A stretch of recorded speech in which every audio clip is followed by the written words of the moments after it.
សួស្តីទាំងអស់គ្នាថ្ងៃនេះយើងទទួលបានភ្ញៀវអនិកជនម្នាក់មកពីបារាំងបងប្រុសគាត់ក៏ជា fan របស់យើងដែរគាត់តែងតែមើលវីដេអូរបស់យើងរហូតកន្លងមកហើយថ្ងៃនេះដែរគឺបងប្រុសមកសាក់ full back តែគាត់មានពេល14ថ្ងៃទេសម្រាប់យើងជាក់ស្ដែងទៅគឺយើងធ្វើតែ3ថ្ងៃទេគឺហើយយើងម្ដងរយៈពេល3ថ្ងៃនេះដែរគឺយើងធ្វើប្រហែលជា30ម៉ោងបាទតែជាក់ស្ដែងទៅគឺយើងធ្វើជាង2ម្នាក់ទៀតជួយប្អូនខ្ញុំគាត់មកជួយខ្ញុំ support ខ្ញុំបានច្រើនមែនទែនហើយក៏អរគុណទៅគាត់បាទដែលជួយសម្រាប់ការងារជាមួយខ្ញុំហើយយើងត្រឡប់មកសាក់យើងវិញគឺបងប្រុសគាត់ខ្លាំងមែនទែនរយៈពេល1ថ្ងៃហ្នឹងគឺយើងធ្វើហើយឡើង45%ចាក់ស្ដែងទៅគឺខ្លាំងមែនទែនថ្ងៃទី2គឺយើងប្រើថ្នាំស្ពឹកដោយសារតែថ្ងៃទី1ខ្លាំងពេកបាទ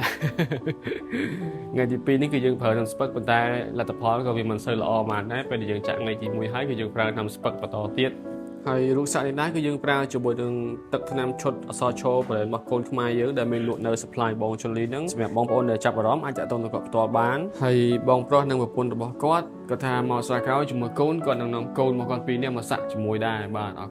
គុណមែនតើជាចុងក្រោយសូមអរគុណទៅដល់បងប្រុសនិងបងស្រីដែលពេញចិត្តស្នាដៃរបស់បងប្អូនអរគុណច្រើនបងសំណាងល្អពេលវិលត្រឡប់ទៅប្រទេសបារាំងវិញ